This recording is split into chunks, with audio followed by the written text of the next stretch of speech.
warahmatullahi wabarakatuh. Saya Nela Nastiani dari kelompok 3 bersama rekan saya Muhammad Yun Tasya.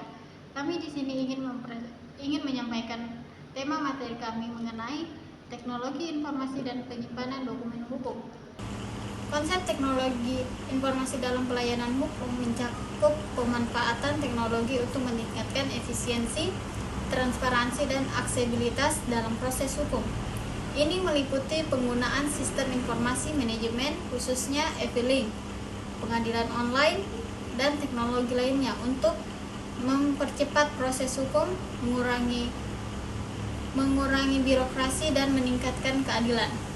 Berikut ini adalah beberapa aspek penting dalam konsep ini. Yang pertama ada peningkatan efisiensi dan transparansi. Ini terbagi menjadi beberapa bagian. Yang pertama itu ada sistem manajemen khusus. TI dapat digunakan untuk mengelola khusus secara digital mulai dari pendaftaran hingga persidangan, sehingga mempercepat proses dan mengurangi kesalahan.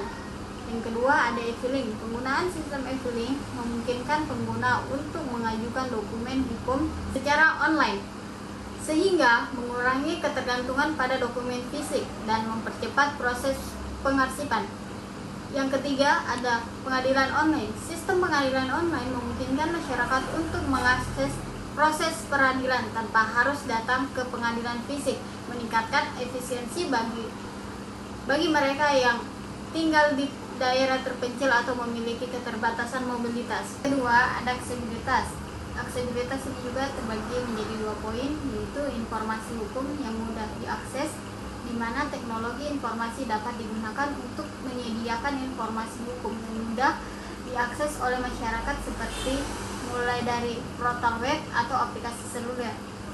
Yang kedua ada bantuan hukum yang lebih mudah diakses. Teknologi informasi yang dapat digunakan untuk menghubungi masyarakat dengan bantuan hukum melalui platform online atau aplikasi. Yang ketiga ada keamanan dan privasi. Keamanan dan privasi ini terbagi juga menjadi 2, yaitu perlindungan data pribadi, di mana pemanfaatan TI dalam pelayanan hukum juga membutuhkan perhatian terhadap keamanan dan privasi data pribadi, seperti menggunakan protokol keamanan yang kuat dan mematuhi regulasi perlindungan data. Yang kedua ada keamanan sistem elektronik, di mana sistem TI ini digunakan dalam pelayanan hukum harus aman dari serangan siber dan disalahgunakan, sehingga penting untuk menjaga keamanan sistem dan data yang disimpan.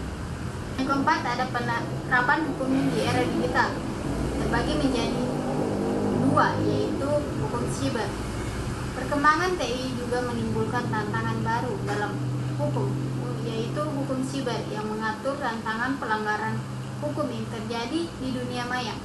Yang kedua, hukum telematika. Hukum telematika mengatur tantangan penggunaan teknologi informasi dan komunikasi dalam kegiatan virtual seperti transaksi online dan media sosial. Yang kelima, ada contoh penerapan. Contoh penerapan juga terbagi menjadi 2, yaitu AirCrowd. Sistem AirCrowd adalah contoh penerapan TI dalam pelayanan hukum yang bertujuan untuk mempercepat proses peradilan dan meningkatkan transparansi. Kedua ada aplikasi Legal Tips. Aplikasi Legal Tips seperti yang digunakan untuk analisis data, riset hukum, dan pengurusan dokumen, dapat meningkatkan efisiensi dan kualitas kerja para profesional hukum. Baik, terima kasih. Bismillahirrahmanirrahim. Saya akan melanjutkan materi kedua, yaitu tentang jenis-jenis teknologi informasi untuk penyimpanan dokumen hukum. Jadi, berikut beberapa jenis teknologi informasi yang dapat digunakan untuk penyimpanan dokumen hukum. Yang pertama itu dokumen manajemen sistem atau DMS. Sistem yang dirancang untuk mengelola dan menyimpan dokumen-dokumen hukum secara digital. Yang kedua itu cloud storage, layanan penyimpanan online yang yang memungkinkan akses dokumen hukum dari mana saja seperti Google Drive, Dropbox, atau Microsoft OneDrive. Yang ketiga itu Enterprise Content Management atau ECM, sistem yang mengelola konten perusahaan termasuk dokumen hukum dengan fitur seperti pencarian, pengarsipan, dan keamanan. Yang keempat itu Digital Repository, sistem penyimpanan digital yang dirancang untuk menyimpan dan mengelola dokumen-dokumen hukum dengan aman dan terstruktur. Yang kelima itu Case Management System, yaitu sistem yang dirancang untuk mengelola kasus hukum termasuk dokumen-dokumen terkait dengan fitur seperti pelacakan dan analisis. Yang terakhir itu Electronic Document Management atau EDM, sistem yang mengelola dokumen-dokumen hukum secara digital dengan fitur seperti pengarsipan, pencarian, dan keamanan. Teknologi-teknologi ini dapat membantu meningkatkan efisiensi, keamanan, dan aksesibilitas dokumen hukum. Itu saja materi yang saya bisa sampaikan. Saya serahkan ke materi selanjutnya. Oke, poin terakhir yaitu tentang keamanan dan privasi dokumen hukum dalam teknologi informasi, di mana keamanan ini dapat dijaga dengan menerapkan perlindungan pribadi dan menggunakan teknologi keamanan.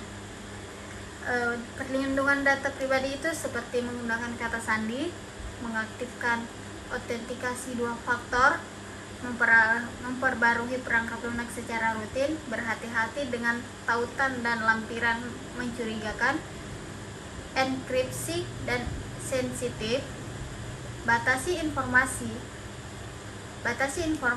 yang digunakan di media sosial atau platform online.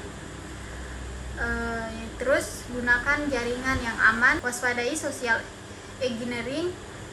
Jangan sekali-sekali memberitahukan identitas seperti nomor rekening, nomor KTP, dan tanggal lahir. Terus ada teknologi keamanan, di mana teknologi keamanan ini menggunakan VPN, pilihan private browsing, pakaian tracker blocker, blokir iklan, gunakan antivirus. Terus yang terakhir ada perlindungan hukum. Undang-Undang Nomor 27 Tahun 2002 tentang perlindungan hukum data pribadi. Terus ada peraturan Menteri Kominfo Nomor 20 Tahun 2016 mengenai perlindungan data pribadi dalam sistem elektronik.